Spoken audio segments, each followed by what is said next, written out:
Do you want to have more enrollments than you ever had in the month of September? Join us for 30,000 students in 30 days, brought to you by Maya and Century Martial Arts. This is a free webinar that starts August 20th at 2 p.m. Eastern Time. Last year, we had over 1,000 schools register, get new ideas, giveaways, discounts on product, absolutely free. If you want to have the best September yet for enrollments, join us for 30 and 30.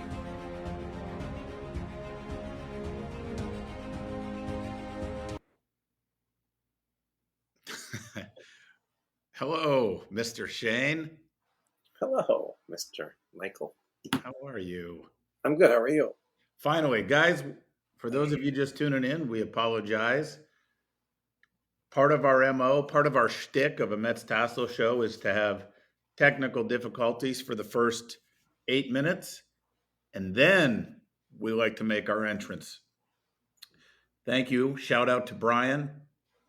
Thank you, Brian. Normally it takes Terry 12 minutes. You did it in 8. So. Oh, there you go. Perfect. All right. So you were saying, Mr. Shane, I think this is relevant for everybody. If because I can't see, guys, I apologize. And Brian, if you can hear me, I can't see if we have comments or how many people are on. And are we sharing to all the groups, by the way? Okay. Thank you, Brian. So now I can see your screen, Tass. Very nice. Does that mean you would like me to show you something? Yes, please. Oh. Smile. No, I was in a call earlier today. And, this just talk about relationships with just people in general, right? This happens to be a relationship with a PE teacher at the elementary school that we've been going to for years. And she is normally first out of the gates in the summertime to call me and schedule a time for us to do meet the teacher and to do the PE teacher for the day in the 2-week course, right? It's just, she's got in her calendar and it's been like clockwork every year. And this year I'm like, you know what? I'm going to beat her to the punch. I'm actually going to call her first. And so I picked up the phone. I called her out of the office. She didn't have her calendar with her. She said, let me call you when I have my calendar in front of me. So she called me today and she's like, all right, so our meet the teacher is the 28th. It's from 4:30 to 6, or 4 to 5:30, I guess it is. There's going to be food trucks. She's like, where do you want your table? Where do you want your booth? And so last year, I think we went outside by the food trucks because you thought it would be very busy, but the feedback that I got from the team was it wasn't very busy. I said, where do you think the busiest place is? She goes, for sure on the top of the ramp when you come into the school. She goes, I'm going to mark it down. I'll have a table there at the top of the ramp for you guys. Everyone's got to go by that ramp and the top of that ramp because they got to go through the school up and down. I said, perfect. I said, did you want me to get back to you for a date for PE? She goes, no, I've got the dates. We're going to do September, this date, that date. Flyers are going to go home on this date. And the program for the 2-week course is going to be on this date, this date, this date, and this date. I said, oh my gosh. I said, that's amazing. Now, that in and of itself is amazing. But then I did something that I encourage everyone to do, and I just haven't done it for a while. And I said, Jill, can I ask you a question? I said, we've been working with you guys for years. I said, and I'll be honest, we've just not done as good of a job as we could the last several years being a great partner in education. Who do you know that could also benefit from our program? She's like, oh, well, have you talked to so-and-so and so-and-so and so? I'm like, hold on, slow down. She goes, no, I got it. This is what she sent back. A text message with principals and PE teachers from all of these elementary schools. Now, we have relationships with a lot of them, but this year there was a big shift in where a lot of faculty went. As a matter of fact, they're opening a new school this year, new elementary school called Sandy Slope, and there's 500 or 600 students. And she goes, oh, Joe would love to have you. He's looking for stuff to do. I'll make sure I give Joe a call. I'm like, okay. Like, she's an advocate, and she said, why don't we do this? We'll put together a group text, and that way we can introduce you in the group text. And she goes, I'll vouch for you, and that way you can get in all these other schools, and everyone's on the same group text. I'm like, because I was going to try. What I tried to do is set up a lunch with. She said, "Well, we do lunch a lot." I said, "Let me buy you guys lunch." She goes, "I would." She goes, "I just don't know if the director." Now, pay attention to this. I just don't know if the director is going to get their pants in a bundle because of that. So I'd rather not do that. But if I call you and tell you that we happen to be meeting at TGI Fridays for lunch on a certain date and you happen to show up, she's like, we could certainly do that, right?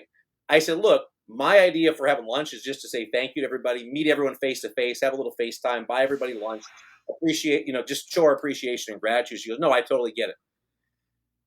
And that's the result of a 10-minute phone call, right? And a relationship, a 20-year relationship, by the way, right? And not all of us have that relationship, but she's been doing this for our school and setting this up for the last 17 years.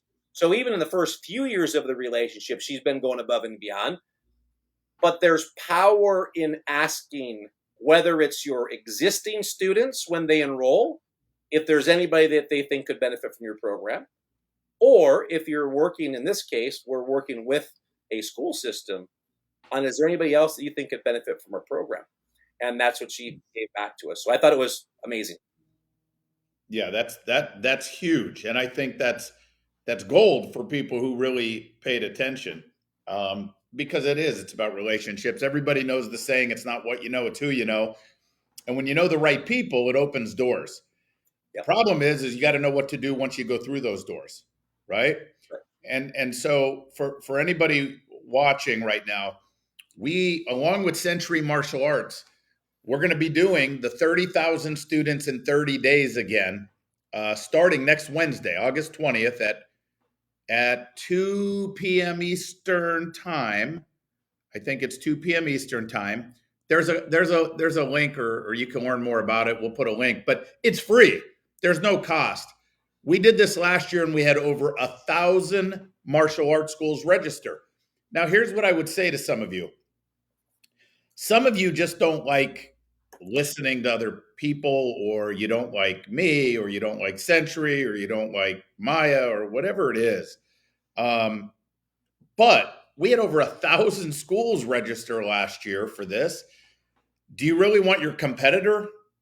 And by the way, we can get into, well, the other martial arts schools aren't your competitor, and that's true. It's soccer. It's, if you work with kids, it's fitness centers for adults.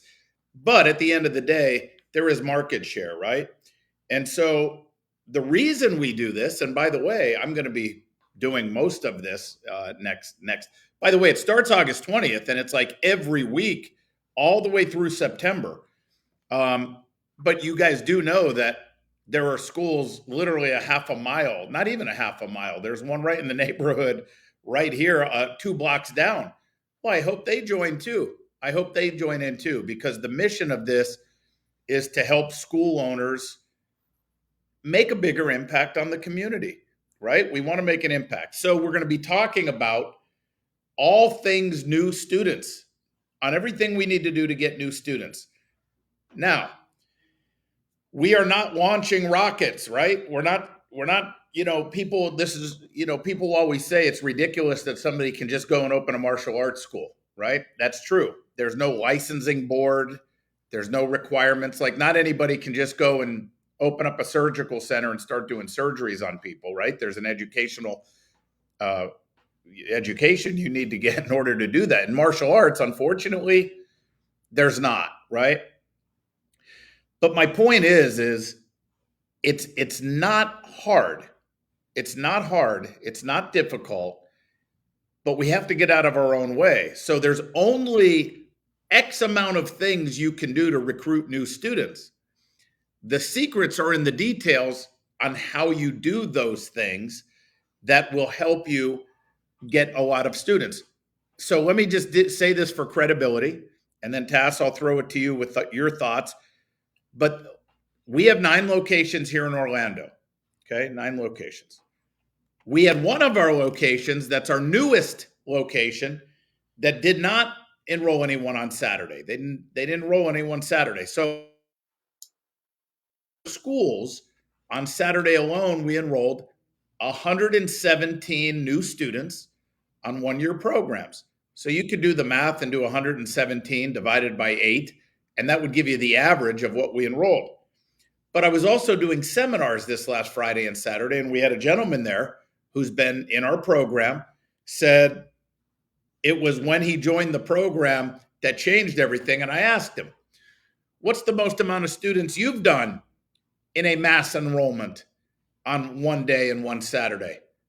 His record was 150 new students on one-year programs between two locations. But last week, when he was here for the seminar, their school already started. So he did a mass intro the Saturday before. At his one location, he enrolled 50 new members on that Saturday on one-year programs, 50 new enrollments, not 1 week trials, not 1 month, 1 year programs in one day, 50.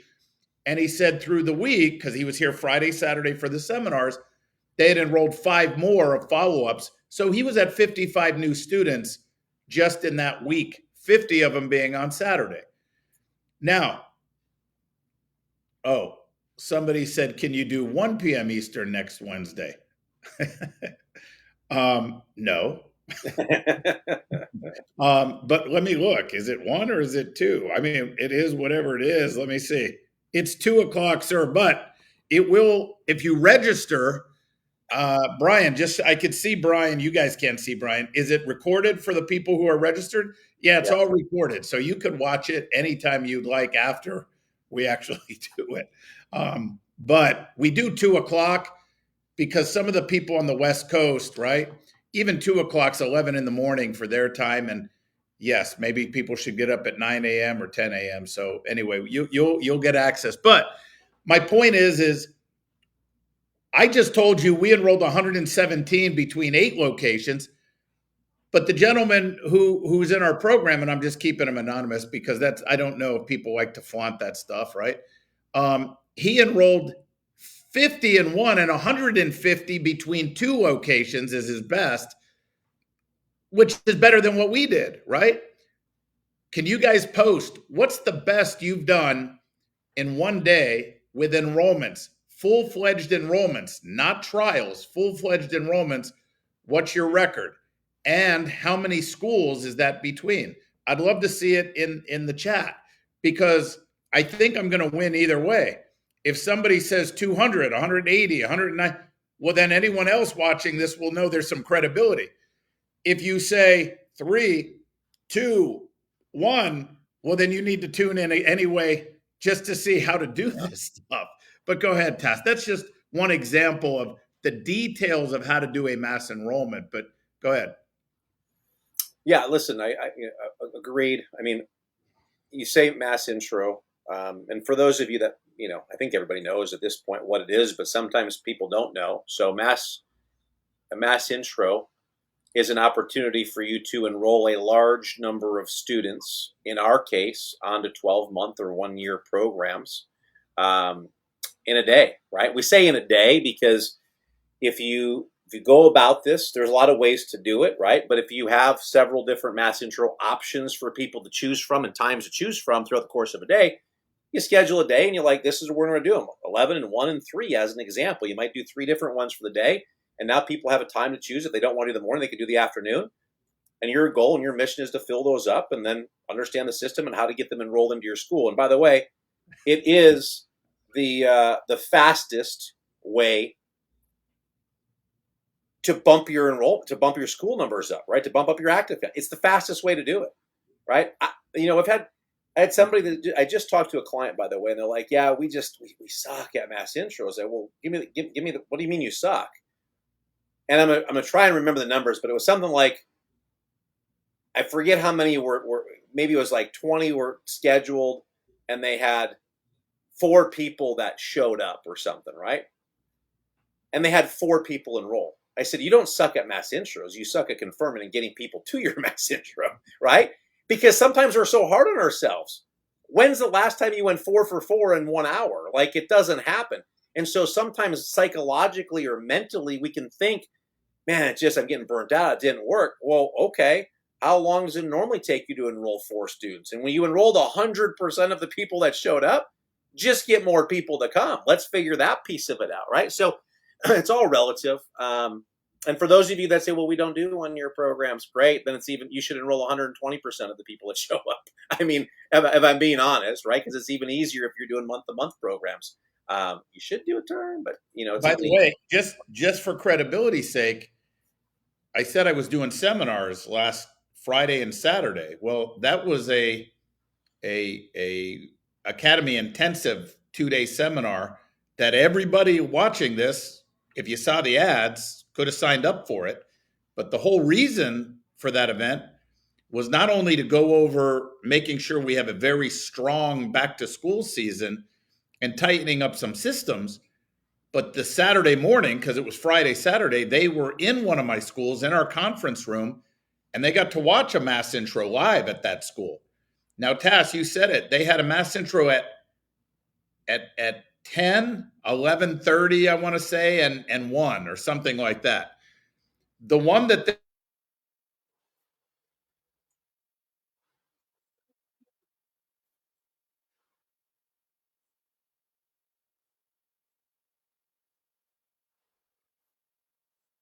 one. 5 out of the 6. Now, that specific school, by the end of the day, enrolled 17 new members because they had the second one.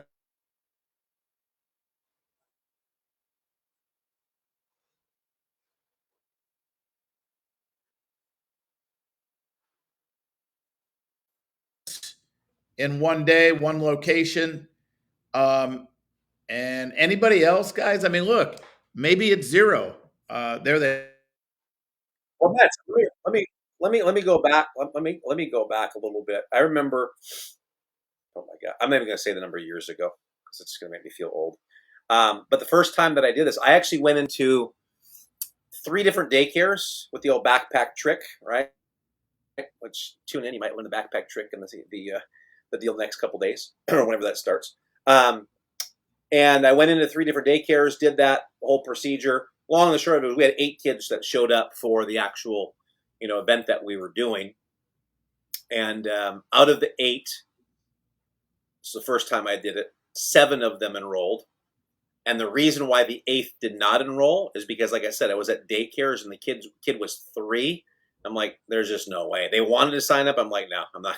He's not ready. Like when he's ready, maybe 6 months, come back, we'll check again. But I did not want to, sign. That was the first time, my first mass intro that I ever did. I remember signing up 7 out of 8 of those people. It's great. By the way, and I'm seeing some more come in. Had to throw on the spectacles here. Mr. Lockett, who, by the way, was here last Friday and Saturday. They enrolled 20 in one day. He's also in Maya. Mr. Walls did 11, right? So, look, I think our best was in the high 30s. We did in one day. Our best ever was 84. I think you know that. The best ever at a mass enrollment in one day was 84 new enrollments in one day. But look, here's some of the stuff that I just want to stress to everybody watching. There are people in this industry that really are sincerely here to help you. And yes, there is a charge to be part of programs. Just like I'm assuming everybody watching this charges your students something to learn martial arts because there's a value there. And the people have to see that value, right? But just because people charge you, whether any consultant, you have to understand whether it's free, they charge. Some people are good at this and some people are not. Some people mean well, but they don't have the systems. Some people mean well because they themselves are successful, but their test model is their school or their 2 schools, right? And some people have a big test model. You just got to do your homework because we need to grow the industry. As martial artists, we need to grow the industry. We need to impact more lives because it doesn't seem like the world as a whole is getting better in the context of discipline, fitness, focus. I mean, everything is just in your face now, and people are scrolling and they don't have attention spans. I think social awareness is starting to decline because more people are texting instead of picking up phones. I mean, And I believe martial arts can help with all of this stuff. And of course, the self-defense aspect, right?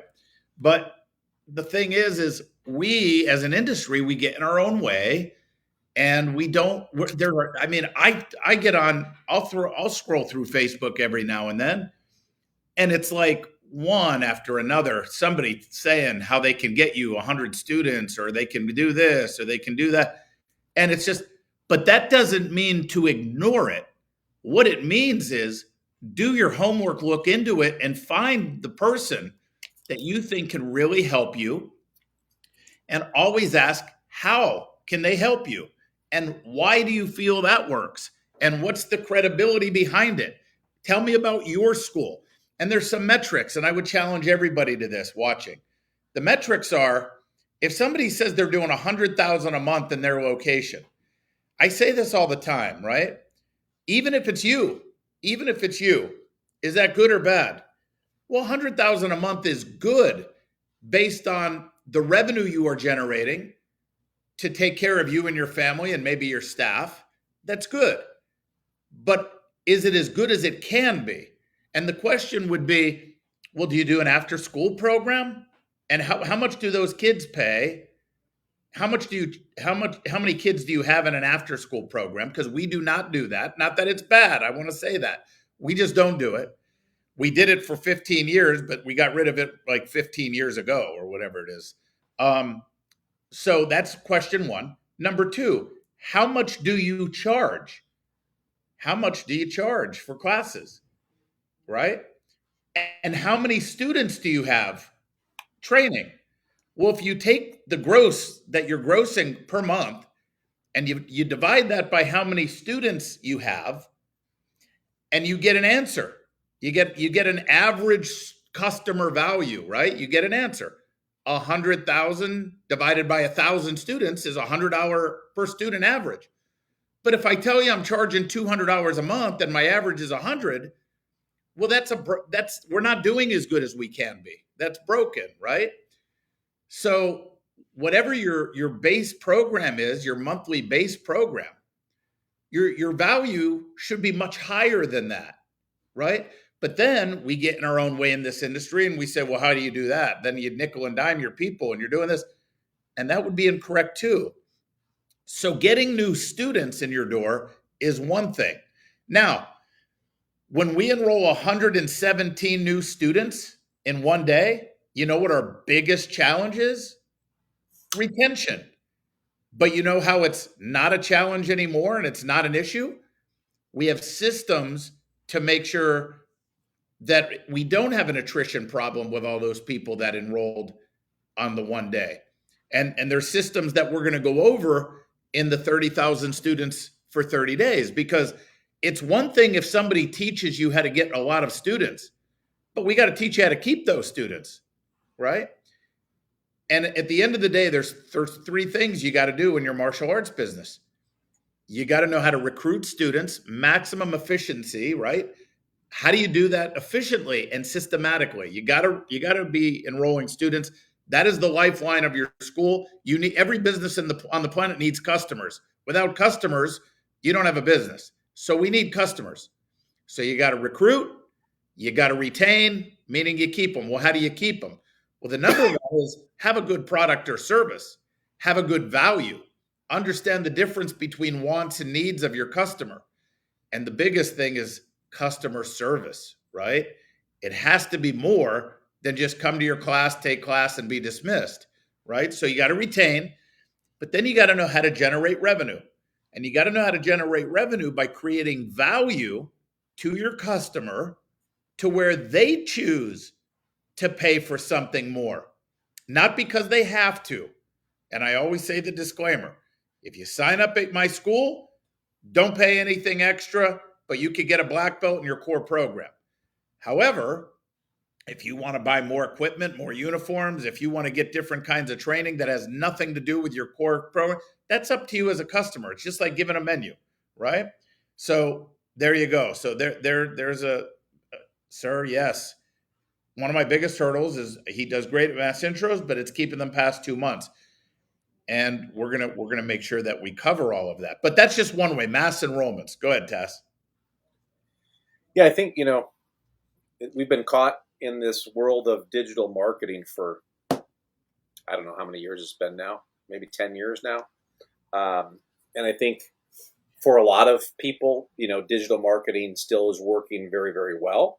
I think for others, it may or may not work as well.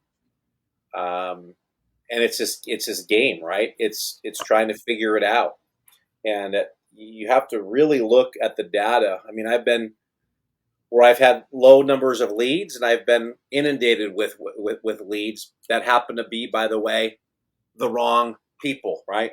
The 70 and 80-year-olds. We're not a Tai Chi school, right? We're kids martial arts school. So how did they end up in there? How did people end up 30, 40 minutes away from us end up in that mix, right? And so, this is the conversation. And by the way, I may have agreed in the past, but I will fight anybody tooth and nail to say that there's no such thing as a bad lead, because there is a bad lead, right? Chuck Norris said 555-1212 was not a good lead, as an example, right? That old person. Now, can we stretch it and say, well, they might have grandkids? Yeah, but they didn't. They were scrolling Facebook, and the Facebook lead form came up, and their fat little thumb hit submit by mistake, and you call them, and they're like, oh, Sonny, I'm 83. I don't have any kids. And when you see this over and over and over and over and over again, well, we need to fix our marketing, number one. Number two, if we're struggling with that, the question is, well, what are you going to continue to do? Is that the only thing that you're going to do? Or is it whoever just stops into your business and you think, oh, well, let's just try that idea, right? Whether that's the local, I'm making this up, a billboard company that stops in, or someone wants to sponsor their sports team, or they want you to put you on the school folders. Like, is your marketing just haphazard and you're just hemorrhaging money and dollars? Because every dollar matters in marketing, right? I'll give you an example. We've tried a different social media approach for the last 3 months now, right? Our social media campaign right now is about $2,300 a month. I'm shutting it off, right? So it gets shut off in like 4 days. It's getting turned off. And here's what we're going to do. There are 4 elementary schools that we have, and I'm just going to give this idea. Just forgive me. But I'm going to take that money, and all I'm going to do is I'm going to walk into those elementary schools, because there are certain tips, tricks, and tactics that we will teach you on how to get in and develop relationships with schools. And then this one is just going to bypass all of those. But we want to also be sensitive to those of you that may not be able to do this. But if I walk into a school with $500 check and ask to speak to the principal to put in their principal discretionary fund, do you think they're going to give me 5 minutes of time? The answer is yes. They're going to give me, I have a check. I'd like to just speak to the principal for 5 minutes, and I'm going to give this to them for their principal discretionary fund. That is where my marketing will go to 4 elementary schools. So I'm buying a conversation with a principal, by the way. That's what I'm doing. But I have faith, because I know what to do next, which is part of the things that you'll learn. What to do next on how to make that $500 turn into $5,000 and $50,000. That's the difference, right? And that is what we're trying to accomplish. So social media, we'll talk about, you guys will talk about the 5 levels of marketing, right? Social media is one of those things, but there's other things that you can be doing. But what is it that you're doing? And are you picking the right things that are going to be a good use of time, effort, and also return, right? We hear things sometimes, we get an idea, we're going to go put out a flyer, we go flyer 17 parking lots and hundreds or thousands of cars, and the only phone calls that you get back are from the retailer's parking lot that you put it in that said, come pick up all the flyers, that are people littered all over the ground, or a call from the police department.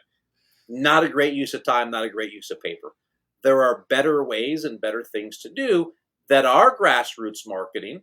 And listen, face-to-face marketing is always the best marketing. But this is one of the biggest challenges in martial arts schools. And I don't remember where I heard this years ago, and it made a lot of sense, right? Like, there's no problem in your martial arts school that enough new white belts won't take care of.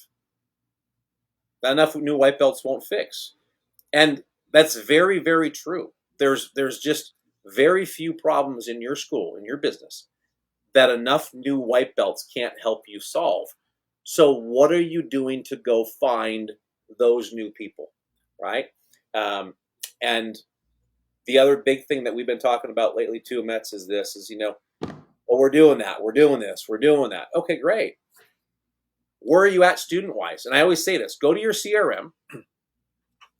My guess is, look at where you're at for August for active count. Go to last August. You'll be plus or minus 20 students from where you were last August. And 90%, there's outliers. So someone's going to say, well, I just did that. And that's not true. There's outliers, just for the record. But 90% of the time, that is the case. Well, why? Because we get complacent, meaning we've always done what we've always done, and we don't change. So unless you're going to retain students better and fix that, or do more marketing and give it a bump, you're not going to grow. There's all these built-in places where attrition, whether it's 3%, 4%, 6%, attrition will catch you at some point and put the brakes on. You either have to fix the attrition or out-enroll your attrition rate, right? And what got you to where you are isn't going to get you to where you want to go. Say, well, I do the school system. I do 6 2-week courses every year at the schools. Great. Maybe you should do 12. Like, maybe we need to double down on that. Well, there isn't 12 schools in my area. Okay, good. Well, have we done any booth events? Well, no, I don't do those. Great. Maybe we should try doing 6 additional booth events and then seeing where that puts us and how things change. But we often are creatures of habit. We do the same thing all the time, every year. And it takes courage to go out and potentially get a no, right? Is it going to take courage for me to go have a conversation with 4 different principals that we haven't spoken to in years that we don't have a relationship with? Of course. Why? Because in the back of your head, you're like, well, what if they say no? Then you're like, well, what am I going to do then? I don't know. We'll figure out what's next. Like, we have a plan, right? And it's okay. But if you just assume the answer is always going to be no and you don't go and you don't ask, you can never get a yes. So you need to make sure that you're at least getting an at-bat, right? I'm not a big baseball fan, but I do know that a reverse K in the stats book means that you got struck out looking. Like, you just watched the ball go right by you. And you can't have reverse Ks, man. You got to swing. You got to take a swing. Otherwise, you can never get the hit, right? And that's what a lot of us are paralyzed to do. Here's what I'll say. So first, Mr. Desjardins, yes, if somebody pays in full for your program, they are an active student. And gross revenue is all money brought into your business. Gross revenue, from a bottled water to your monthly tuition payments to uniform sale, like gross. So if I said to you, how much money did your business make last year, right? That's gross. I don't need it separated by, well, it was this much retail, not for the student value, customer value aspect, because what I'm trying to figure out is how much money is your business generating based on the number of customers that you have, right? Some people will try to tell you there's no such thing as a student value or customer value, but there is. As a matter of fact, I just got back. I went to the BMW dealership this morning. I just went there, and I had to get a new cord charger for my car, right? But when I was there, if you remember this task, remember when I was there like a year or so ago and I asked them, we researched it, what their customer value. Well, for example, like BMW, they know how many customers they just need to come into their building. They know what percent on average purchase a vehicle.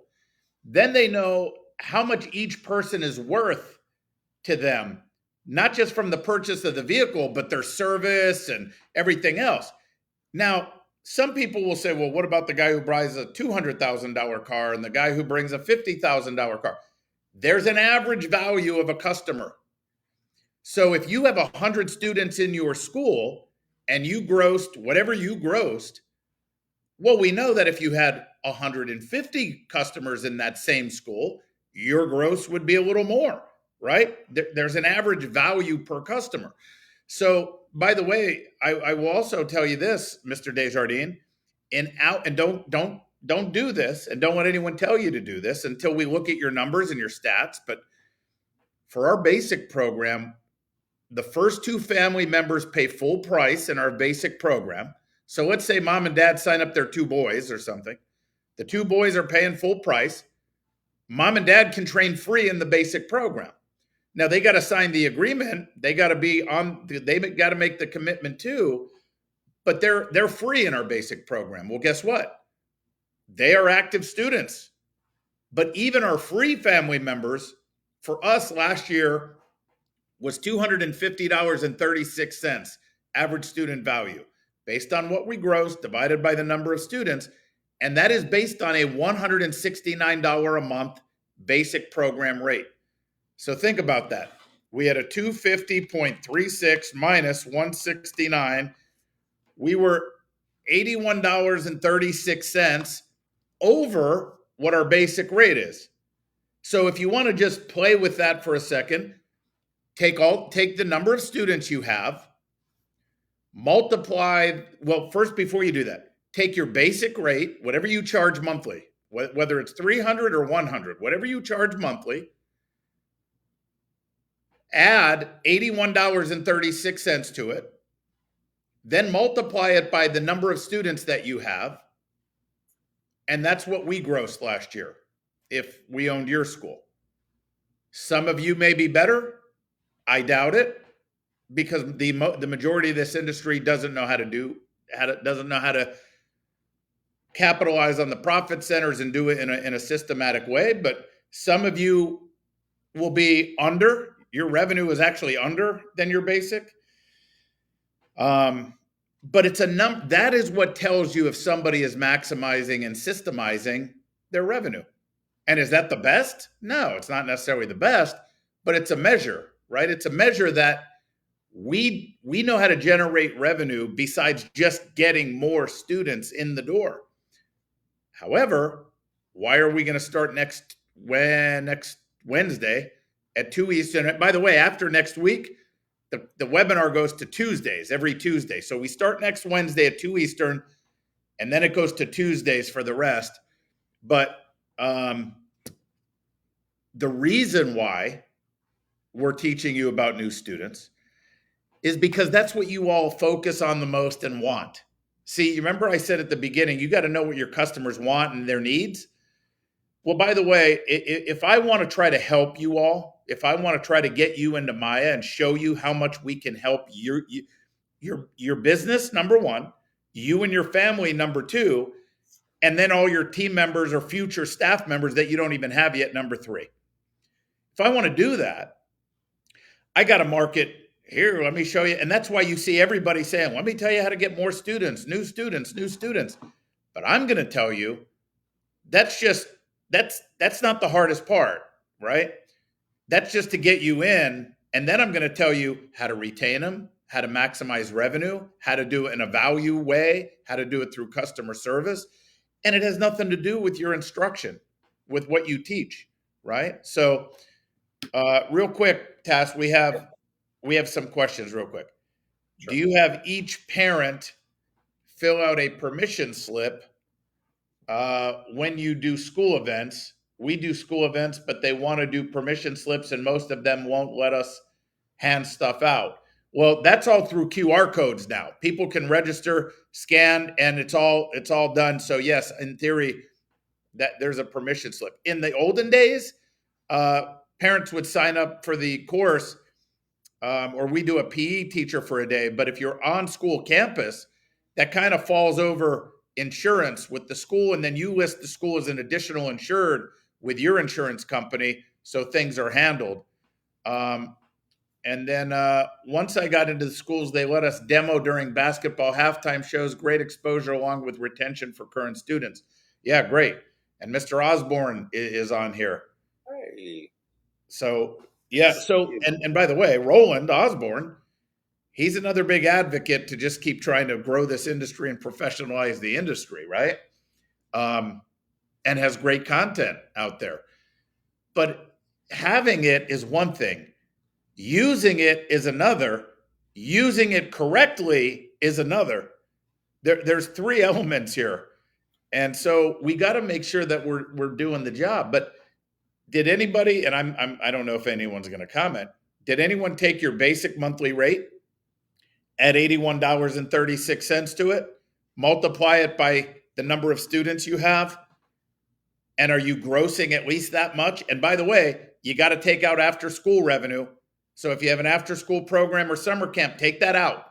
I'm strictly talking about evening martial arts program, just evening martial arts. Okay. That's what I want to make sure we compare apples to apples. Go Yeah, ahead. and also I just going to call it the elephant in the room, right? Like I mean, this goes back. I don't know if anyone's on here doing this, but this goes back years ago when someone said, "Oh, we did," I'm making the number up, $30,000 in revenue. Well, then you come to find out, well, it was $30,000 in contract value, right? When we're giving you the student value number, this isn't a snapshot of 1 month that happened to be a phenomenal revenue month, and that's how we're. This is the student value over the course of the last 12 months. And if you really look back, I mean, we've been over a $220 student value for years, right? So when you look at that perspective, please understand that. So if you had a great month last month, right, financially, okay, cool. But the question is where are you, like, where is your average month, right? So I want to make sure that everyone understands that as well. It's like, this isn't just some flash in the pan snapshot number that we're giving you, because I know there's some people that just think that, like, oh, these guys are just giving their best financially gross month divided by their students, which is why they get that high student value. It's not how it happens, right? There are months that are much lower than that for student value. There are months that are much higher than that for student value. And this is what the average student value is over the course of 12 months. Hey, I want to share this. So real quick, just so you know, there's no, I guess we could plan this and fake this, but at the end of the day, listen, if you're watching this, if you don't trust what we say, then what we say is irrelevant. You should go back to scrolling, and watching people fall off slides and diving boards and shit on Facebook. But if you believe in what we say, I just texted Mr. Peterman because, Roland mentioned it here, get in the school system and change the community. We say that as one area because it's just easy. If you work with kids, these buildings called schools house your whole market. So it's just easy if you can get in there. However, I asked him this question. Can you see it?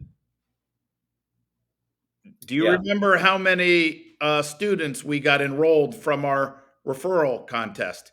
He said, hold, and then he responded, 52. So when you hear people in the industry saying, are you tired of consultants telling you about referral contests, buddy days, this, that, and the other? They know that you're going to listen to that because they know that you haven't had success with that. So all of a sudden your mind thinks, you're right. All these consultants and that shit doesn't work. I want to hear what you have to say, because most people don't know how to do buddy days and referrals. But we enrolled 52 students from doing a referral contest, 52, right? Now, let's just say we had 10 schools. Well, that's an average of 5 new students per school for doing really nothing. Like the thing that we want to, you guys, again, we like these sayings, right? Work smarter, not harder. Well, but it's true. I want to work the least hard that I possibly can, right? I don't want to work hard. I want to make it easy.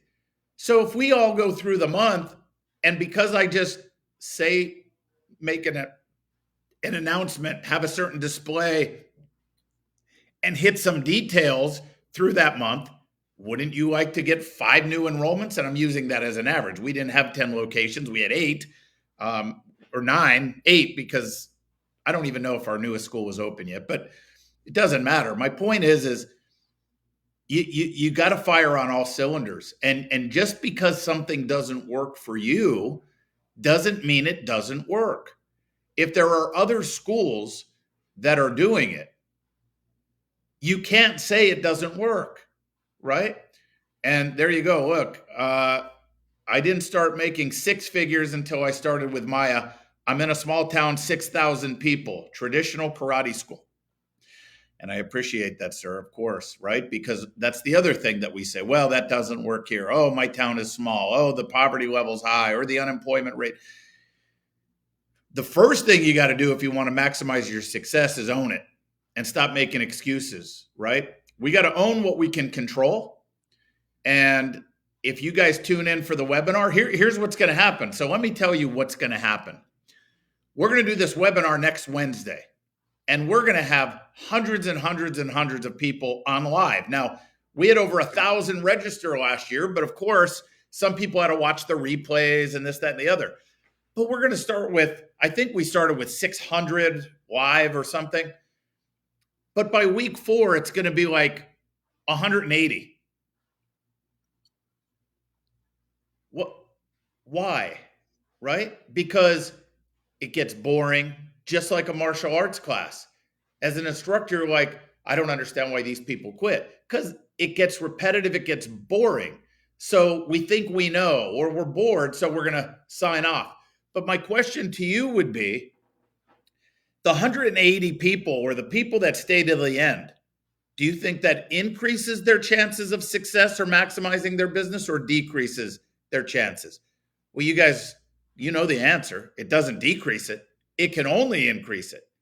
And yet, most people will just sign off because, oh, I've heard it before. You didn't hear it before. What you've heard before is the terminology.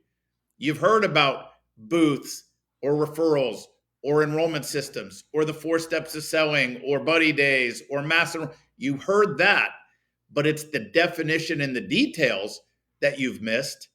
Or else, by the way, Mr. Alvarez asked, or else your student value would be a lot higher.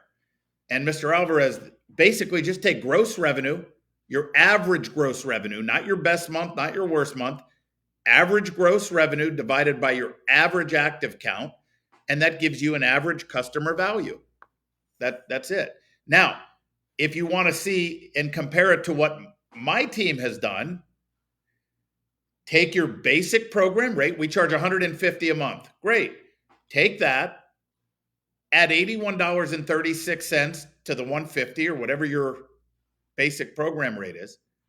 Add $81.36, then multiply that by your average count, and that should be your average gross revenue if you want to match with what our team has done, right? And it's just a good baseline. Why do I say that?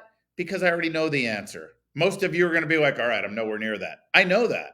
I know the majority of you, that's what you're saying. And most of you are saying, I don't know how they do it. I'm going to tune in.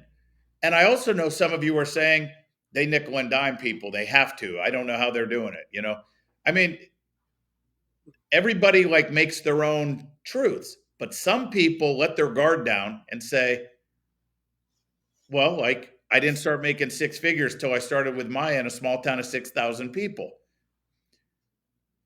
Some people will say, let me see what they have to say. And I want to learn because I want to increase my revenue so I can take care of me and my family better. And then I can take care of my staff or people that I can't afford to bring on yet that I want to bring on. That's why success is hard. That's why most people are in the mediocrity world. It's easy to be it's easy to be average, guys. That's easy. It's easy to be average. Tass, are you done talking? Yeah, just taking notes over here on what not to say next time I get on a show. Yeah, you need to. Yeah, you do. No, man, listen, we say the same thing over and over and over and over and over and over and over again.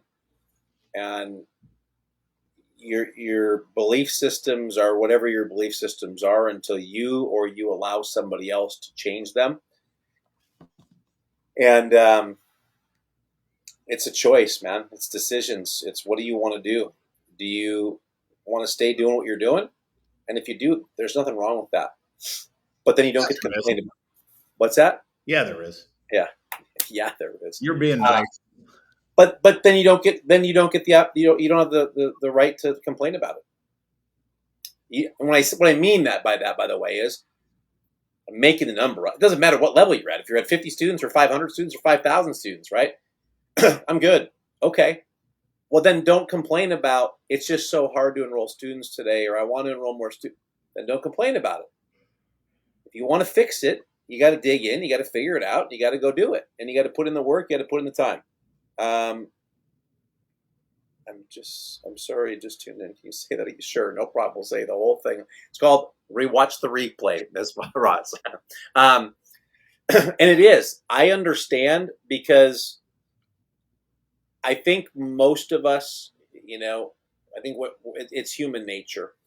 Most of us, when things are going well, we kind of just let things continue to go well, and we can get complacent, right? And complacent, there's nothing negative about complacency. It just means you're just going to stay doing what you're doing, and you're just going to stay in the same spot. The problem is that's not how energy in life works, right? Either you're growing or you're dying. It's very difficult to stay the same. And so if you're not doing something, if you're not doing and putting forth some sort of energy and effort, the chances of you staying where you are very, very slim. You're going to start to slowly decrease. And then what happens is we can start to justify, yeah, it's okay, we'll get more students later. And then you take another dip down, and you're like, I know, it's just the economy is really tough right now. It's these tariffs that are causing all the problems. It's, we're just coming into recession. It'll come back eventually, but you're not changing what you're doing. You're not changing what you're doing. And then over time, you have this oh shit moment where you're like, oh my God, we have to get to where we need, we got to turn this trend line back up, right? The analogy that I give oftentimes is like in one of the final scenes in the Titanic, when the band just keeps playing, right? Like, at what point do you stop playing to the band and go and save yourself, right? Like, the water's up to your ankles, it's up to your knees. It's like, okay, we are drowning. We better figure this out. We better make some decisions now. This is what happens, and this is why people, first of all, most people don't keep numbers. KPIs, I think, is the new cool, sexy term to use, not stats, because it's so boring. I don't care what you want to call it. Track your business, measure your business, however you want to do that. And when you don't, here's what you should try and do. Don't do this, but go out tonight when it's dark and try and drive your vehicle without a dashboard and without lights. You can't navigate where you're going. You need something to be able to do that for you. And by the way, you may get from point A to point B. Like, I did it. I did it just fine. I got there. It was tough, but I got there. And that's how some of us run our martial arts schools. Like, we can get there. It's a rocky road, and we might hit a tree and a rock and a bump and go, we'll get there eventually. But is that the best, fastest, cleanest, safest, most fun way to do it? Or is it stressful? Man, I remember when we were driving to Canada, we decided to go, when we went fishing in Canada, we've been fishing in Canada for 30 years. One year we decided we weren't going to stop and sleep over. We were going to just drive the 14 hours straight through. Well, it was one of the dumbest decisions that we ever made, coming from the States into Canada, and then we're in the thick of it, and it's 10 o'clock at night, and it's pitch black. And let me tell you, the moose and the bear and all the things, like, you hit a moose going 55 miles an hour on the highway, and the moose isn't moving. That's a problem, right? And so you're tired, and you're trying to keep your eyes open, and the rock looks like a moose, and what is that thing over there? It was not fun at all. And running our business without dashboard, without lights, without knowing where we're going and having a goal, that's not fun either. And the numbers will tell us these things, and we have a choice to make. Either A, we can focus on fixing what needs to be fixed, or B, we just ignore it, and at some point, we're going to continue to either A, just wherever the wind blows us is where we're going to go. And I don't think that's not a business, by the way. That's a hobby. And if that's what you want, that's great. But I think everybody has a common denominator, and that's to help as many people as possible, impact the lives of as many people as possible, I think. And maybe not. Maybe it's just I want training partners. I don't know, but I got to assume the people that tune in and watch this want to improve their martial art business in some way or another. And that is ultimately, that becomes a choice for you and a decision for you to make. And you have to do things that are uncomfortable, man. And you got to trust, right? You've seen the trust fall where someone stands behind you and say, okay, close your eyes, 1, 2, 3, fall back. Sometimes you have to trust, and you have to know someone's there to catch you, and they're going to help you, and they're going to help you every step of the way. And that's really what we try and do, is say, hey, listen, here's what we're going to do. These are best practices. We got you on this. Trust us. We'll get through it together. And then as the trust happens, more trust is developed, and we're willing to do more things, try more things. And all of a sudden, the business has completely evolved into something different in a good way, the business. not the martial arts, to be clear, because some of you say, well, we don't want to change our martial arts system or our style or how badass our students are. Great. There's martial arts in what you do, and there's business systems that get laid over top. They do not intertwine and affect each other. The quality, whether you have a great school, you can generate revenue, or if you have a bunch of crappy students, you can still generate revenue. I'm just going to put that out there, right? This will not fix that's instructor training, right? That's what'll fix your students. Hey, real quick, it just came to me as you were saying that, because there's some people that believe that, right? And I was having this discussion with someone at the seminar saying, well, doesn't this affect the classes? Here's the best analogy. Let's just go back to the BMW dealership. Do you guys believe that some BMW dealerships generate a lot more money than other BMW dealerships? Well, they don't all generate the same amount. But is the quality of the service or the product they're selling the same? Right. The car that they sell is the same at either dealership. But one dealership generates a lot more revenue and has a higher customer value than this dealership selling the same car. That's just a great analogy to just understand that what you teach, you got to understand, we help whether you're an MMA gym, Kung Fu, karate, Muay Thai, Brazilian Jiu-Jitsu, like it doesn't matter. The service doesn't matter. Right. So, yeah, I think, listen, did you guys enjoy the commercial for the 30 and 30? By the way, it's free. The 30,000, you register for the webinar, it's free. Why is it free? Because those of you who attend that and you go through and you see what we teach and the details and the why behind it, there's a higher chance that you may want to sign up for Maya and the consulting. I mean, I'm just going to call it out. That's what it is.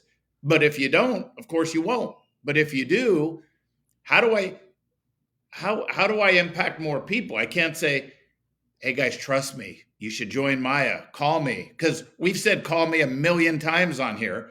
And very few people call when we just say, call us to let us tell you how we can help you. But if you get on a webinar and you see and you go through the details and the whys and the how-tos and all of that stuff, if you're serious about growing your school, I know you're going to join the program. I mean, I know because of last year, right? Yeah. Call-in's a big step. This is much easier when you see it. And this is what I think we pride ourselves on too, right? Is giving very tactical things that you can go and execute and implement into your school, right? And so when you see the ideas and how these things work and the tactics behind it and the reasons why we do the things that we do, that's going to push you one step closer to making the decision. Like, yeah, this is really for me, or I'm going to continue doing what I've always done, right? Those are your choices. There it is. Well, good catching up, Mr. Metzger. Yes, sir. Thank you. It was fun. It always is. Yes, it is. Now I have a 2:30 meeting coming up in 26 minutes. 23 minutes, I would say. 26, okay. Maybe. I don't know if this clock is right. Right on. But look, we'd love to see you guys on next Wednesday, 2 Eastern. Brian, another reminder, if they want to go 30K, what is it? 30kstudents.com? Is that what it is? 30kstudents.com. Guys, just go to 30kstudents.com and just read about it. And it's free. And then block off the 45 minutes or the hour or whatever it is once a week to just move the needle a little bit and help you get the odds in your favor to increase your business. And I would say this. I would say come into those with, I'm going to find one thing today that's really going to help me move the needle. As opposed to what a lot of people will do. They'll come and do it and they'll say, all right, yep, I already know that. I know that. I know that. Like, what are they going to teach me, right? And again, it's how you come into it, which is going to make all the difference in the world. Because you may have heard something 100 times, but you heard it differently this time. And it made sense and it resonated with you differently, right? That's a new client that just came on board, been in the industry for 30 years, just said the same thing to me. Like, I've done all the stuff. I know all the stuff. I've heard all of it. But something was just different and it resonated different with me. And that's why they got on board. And so the same is true for all of us, right? Whether you put in the Tony Robbins, I'll say CD, right? Or now podcast, I guess is the more hip version. And you listen to the same one 100 times, you can probably recite it. You're going to get different value from it today than you did a year ago or 2 years or 3, because you're in a different place in your life today, or you're in a different place in your business today than you were a month ago, 6 months ago, 6 years ago. So hope to see you guys there. That'd be great. I hope so. And you're exactly right. You got to go in and say, what's one nugget? But let me save you the hassle. A lot of the stuff you've heard, it's the presentation and the details that you have not heard, or you're not executing fully. So that's the difference. And 30K students will make a difference if you do the work. Great group, great resources. We appreciate it. We appreciate that there's one person out there, Tess, that thinks we're awesome. Yeah, right. We appreciate that too. We're always up to hear compliments because we get beaten down. That's why we're both in martial arts. We were bullied and beaten down verbally, and we need to hear that. Right on. The support we get from everyone at Maya, and we appreciate that too, Miss Ham. Guys, we appreciate you. Thank you for being here, and we hope to see you next Wednesday, 2 Eastern, for 30 and 30. All right, everybody. Bye-bye, guys. Take care, everyone. See you, Mets.